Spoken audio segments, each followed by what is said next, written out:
Today's show is sponsored by ExpressVPN. One-click protection for all your devices. Visit expressvpn.com/inside.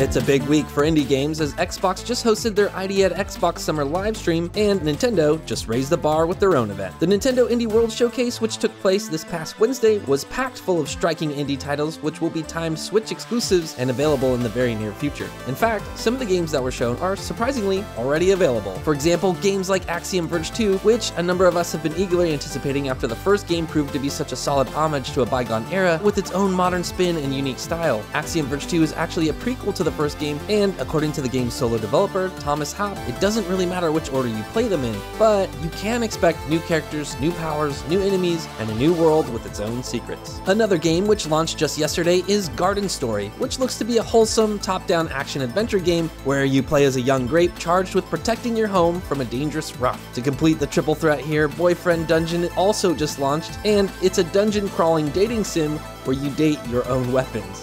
But actually, that's not all. Two additional games that were shown and are also available right now are Islanders Console Edition, which is a minimalist city builder, and Necrobarista Final Pour, which is an expanded remaster of the original visual novel, in which the dead get one last night to mingle with the living in a back alley bar. There were also some really exciting trailers for upcoming games like Bomb Rush Cyberfunk, which is a graffiti skating adventure heavily inspired by Sega's Jet Set radio games, and Metal Slug Tactics, which is taking the iconic art and animation from the beloved 2D side-scrollers and putting it to good use in a tactics game. Bomb Rush Cyberfunk and Metal Slug Tactics both come out next year, but there are 3 games coming to Switch and elsewhere later this year that you should put on your radar if you haven't already. Toem is a stylish, hand-drawn adventure game about taking pictures to help quirky characters solve their problems. Shovel Knight Pocket Dungeon combines puzzle game mechanics with a dungeon-crawling adventure, and Eastward is a vivid top-down action-adventure game where you play an unusual pair trying to survive a post-apocalyptic subterranean world. To say the least, these games all seem to have a ton of heart, and we look forward to checking out most of them very soon. Before we go, special shout out to Loop Hero and Gang Beasts, which are also making their way to Switch towards the end of the year, but that's gonna do it for our Nintendo Indie World Summer Showcase recap. Let us know in the comments which of these indie titles you're looking forward to playing the most, and thanks for watching.